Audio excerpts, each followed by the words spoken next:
inda za ka yi subscribe, za ga alamar subscribe a cikin jan rubutu sai ka danna kamar haka. Bayan ka danna za ga alamar ƙararrawa ta bayyana a gefe sai ka danna. Assalamu alaikum wa rahmatullahi wa barakatuh. Yan uwa barkamu da sake saduwa a cikin wani sabon bidiyo. A yau insha Allah za mu yi bidiyo ne, za mu yi bayani akan da za ka ƙirƙiri group WhatsApp. So idan kana da WhatsApp normal za ga abubuwan sun bayyana, za ka ga abubuwan sun bambanta ba kamar WhatsApp GB ba. Za mu yi amfani da WhatsApp GB ne.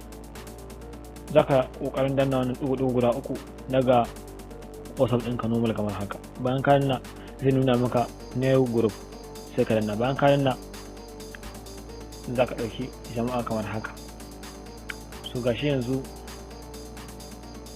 zan ƙoƙarin nemo mutane da zan saka. So zan ɗau mutum ɗaya. Bayan na ɗau wannan mutum ɗaya zan danna alamar wannan gurin, za ga alamar kibiya a gurin yana nuna maka. Bayan ka danna haka zai tambaye ka ka saka sunan group ɗin anan. So za mu saka mishi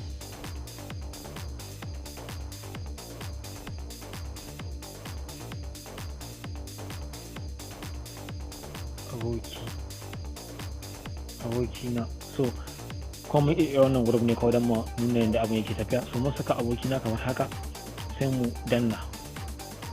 Ba mun danna alamar wannan ta good ta cikin wannan alamar koren sai mu danna haka. Ba mun danna za mu nuna creating. So gashi yanzu na kirkire WhatsApp, na kirkiri group na WhatsApp. So gashi yanzu idan ina so na mai bayani yanzu na yadda za mu shiga settings din na group. So ga settings din group din mu anan zai baka damar sending message. gashi nan idan ka so ka rufe sai ka mai da shi na a ƙasa. idan ka rufe anan ba wanda sai yayi magana a group din sai in ka bude. Okay, to wannan shine na farko. Na biyu shine rufe wanda kake so. rufe WhatsApp ka hana mutum magana a WhatsApp. idan ka dawo da shi ne zai baka damar ɗaukan mutum da kake so ka rufe. wannan shi kuma na ba da admin ne. idan ka so ka ba da admin a wannan wurin sai na danna kamar haka. ma'ana na ba wannan abokin nawa admin sai na danna alamar wannan gode. su bar ku gani ga shi kun ga yanzu group admin ne ke gare shi wannan. Okay, sai yanda zaka yi ka samu link na group, zaka zo a wannan gurin, wannan na biyu. So gashi in ka so kai share sai kai share, in ka so kai copy sai kai copy. ba mu dauki share kamar haka. So network din mu yana yi mana wasa.